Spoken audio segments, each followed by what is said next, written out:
자, 어제 이제 윤석열 내란 혐의 재판장인 지기현 판사에 대한 얘기가 많이 나왔는데 오늘도 뭐 여러 얘기들이 나오고 있는데 일단 서울중앙지법에서는 추상적 의혹 제기이기 때문에 진위 확인이 안 된다. 밝힐 입장이 없다 이렇게 얘기를 했더라고요. 그건 반대로 얘기하면 예. 구체적 상황을 이야기하면 어떻게 될 것인가. 음. 그러니까 이런 것 같아요. 예. 한 번도 가본 적이 없고 음. 허무맹랑한 제보면 간 적 없다 하면 되잖아요. 그렇게 얘기하면 되죠. 그런데 추상적이다 제보가. 네. 이게 뭔 말입니까 이게? 애매하죠. 상당히. 그러니까 나는 가긴 갔어. 가긴 갔지만 예. 언제 간 걸 쟤들이 갔다고 주장할까? 혹은 증거라고 하는 사진이 블러핑은 아닐까? 그런 생각에 구체적 추상적 이런 말이 나온다고 좀 봐요. 근데 실제로 어제는 이제 그 공간에 대한 사진만 있었잖아요. 근데 예. 지기현 판사의 얼굴이 선명하게 찍힌 사진도 있다라고 민주당에서 얘기를 하고 있는데 그렇게 말했으면은 예. 있으니까 그렇게 말했겠죠.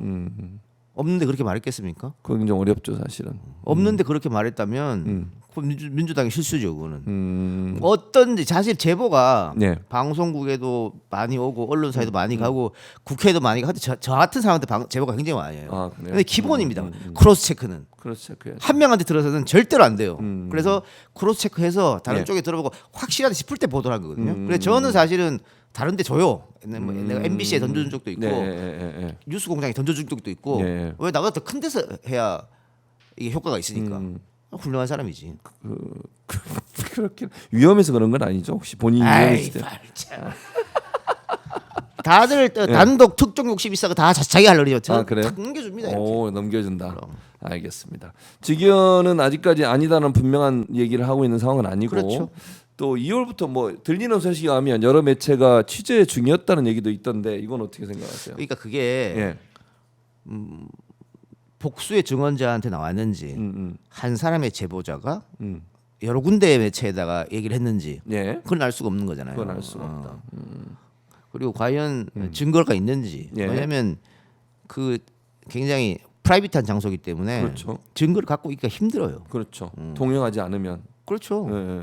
그래서 근데 어쨌든 민주당에서 갖고 있다라고 말을 했기 때문에 네. 그러면은 지기현이 저렇게 모르쇠를 일관하면 뭐 증거를 공개할 수밖에 없는 거죠. 근데 지기현에 대해서는 이제 사실은 이런 얘기들이 나오는 게 계기가 된 게 구속 취소 관련해서 윤석열 구속 취소 관련해서 나를 시간으로 바꾸고 그리고 또 윤석열한테 많은 혜택도 줬잖아요. 예. 예를 들면 뭐 내부 공개를 안 하기도 했고 지하로 들어갈 수 있도록 하기도 했고 이런 여러 가지 정황들이 결국 이제 이런 의심스러운 행동들이 이런 상황까지 왔다고 저는 개인적으로 생각을 하는데 왜냐하면 뭐 제보자가 그런 얘기도 했다면서요. 이거 보고 나는 이거 도저히 참을 수 없었다 뭐 이런 얘기도 있다고 하던데 그게 도화선이 됐을까요? 근데 모르겠어요. 지기현에 대해서는 네. 워낙 말이 좀 많았고 네. 그 처음에 지기현을 공격한 게 뭐 중국 사람이다. 말 뭐 그런 그랬었죠. 식으로. 보수에서 보수에서 그랬었죠. 공격했어요. 네, 맞아요. 왜 보수에서 그렇게 공격했냐면 네. 지기현이 진보 성향 판사라는 얘기가 있었단 말이에요. 아 그런 얘기가 있었어요. 그리고 만난 사람들도 그런 사람들이다. 그렇기 때문에 서정욱 이런 사람들이 막 그렇게 공격한 거예요. 근데 이상하게 그렇게 시간 그러니까. 말도 안 되게 네, 나왔잖아요. 맞아요. 네. 그래서 또 한쪽에서는 예. 자기가 진보적 성향의 판사라고 공격받으니까 책임 회피 아 그런 이유로. 이유로 오.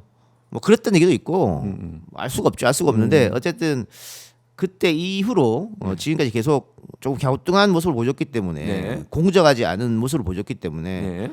그러면은 내란 재판에서 손을 떼야 맞는 게 아니냐. 그렇죠. 그게 맞는 거죠 사실은. 그래서 아마 민주당도 이번에 그 울음사롱 이야기를 또 한 것 같고 본인이 이게 맞다면 스스로 일단은 내려와야죠. 내려와서 내부 감찰을 받든가 해야 될 문제고 만일 민주당의 의혹 제기처럼 네. 사건 관련자라 왔다. 그러면 법적 사법적 처벌 대상이거든요. 네. 그렇죠. 도덕하면 안 되는 거지.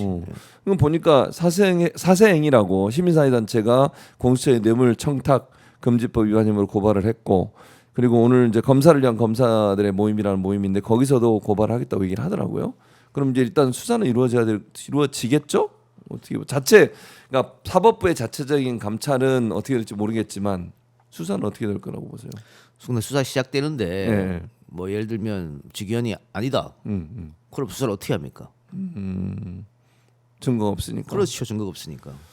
얼굴 찍힌 사진이 나오면 어떻게 될까요? 그러면 만약에? 달라지죠. 상황이 달라질 수 있다. 그러면 이제 동석자가 누구냐, 왜 동석했느냐, 술값은 누가 냈냐.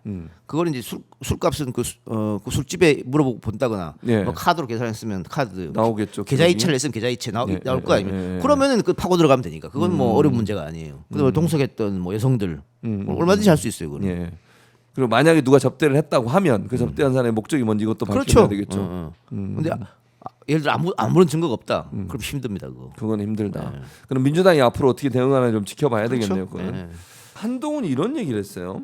주기현 판사 그 룸살롱 의혹 있잖아요.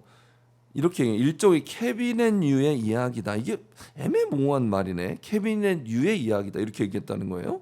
이게 무슨 말이죠?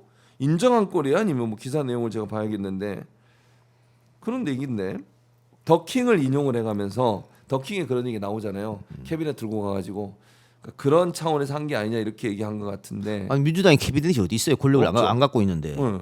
검찰이 갖고 있잖아요. 그 말이 맞으려면 주기현은 윤석열한테 꼬리 잡혀 있는 거지 캐비넷에. 그런 거지. 그래서 저렇게 졌다고 그랬다고 판결한 거지. 볼 그렇게밖에 볼 수 없는 없겠네. 거지. 그러네. 그러니까 시간을 한 게 결국은 그러니까 이 한동훈이 날에서 얘기했다고? 한동훈이 그랬다니까. 그러니까 좀 이상하잖아요. 한동훈이 저 얘기를 했다는 건 본인이 검찰 출신이잖아요. 그럼 본인도 캐비넷을 인정하고 캐비넷을 가지고 뭐 이렇게 장난질을 한다 이것도 인정하는 꼴 아닙니까? 그렇죠. 저런 얘기로 보여준다. 아 그건 뭐 우리 역사가 입증해 준 건데 뭐 얼마 전까지도 계속 그걸로 장난쳤잖아요. 그랬었죠. 뭐, 예.